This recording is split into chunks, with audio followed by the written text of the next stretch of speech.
Hello everyone, this is Juni Singh from Paris School of Economics, and I'm going to be presenting my job market paper that is titled Endogenous Institution, a Network Experiment in Nepal. So in this paper, we're going to be looking at a developing country setting where often in the absence of formal institution, the local communities are responsible for community-based projects and development. So it is therefore very important to understand what works well for these communities and projects in order to enforce cooperation.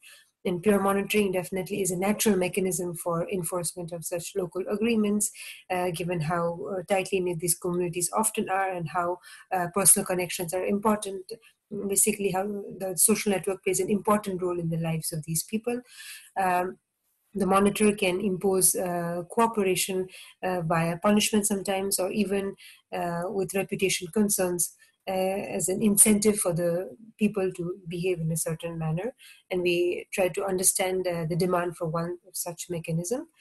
So in the literature, we already know that people who are not very close in the social network, who are far distant pairs, they perform better, they cooperate more in the presence of a monitor who's more influential in the village.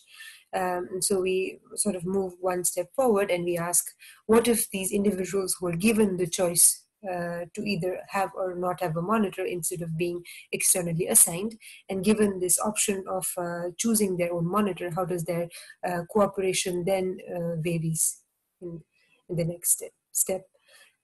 So to that end, what we do is we had a intensive network mapping in 19 rural villages, followed by a lab in the field experiment. So you can see one such snapshot of a network that we mapped. So people in the network, they basically once interact with a dense group, which is here circled in red, and a sparse group, which is here circled in blue. And so the idea is to really see how behavior and monitor preferences varies across these group composition. And they play a contribution game where they once interact with a monitor of their choice and once with an externally assigned monitor that we give them. So let me move on to greater details about the experimental design and then followed by results. So there are three stages to the experiment. First is the voting, followed by the determination of institutions. So do you first play with the monitor of your choice or an externally assigned monitor, what we call an exogenous monitor, and then followed by a contribution and monitoring phase. So what is the contribution game? It's basically a simple public good game where people have to decide out of the tokens that they have. So 10 tokens, they need to decide how many tokens do they want to contribute to the public pot and how many tokens they want to keep for themselves. And the money that is collected in the public pot, the tokens, is basically going to increase in value by 50% and divided equally irrespective of initial contribution. And so given this importance of monitoring, I now go into greater details about what this voting stage was and what the role of the monitor is in the game, which is really central to our design. So the people could decide either to vote for no monitor, or if they decided to vote for a monitor, either a high central monitor or a low monitor, where we assign the roles of high and low central monitor on the basis of the social network in the village. And so the role of the monitor is really to simply observe how much each person contributes in the contribution game.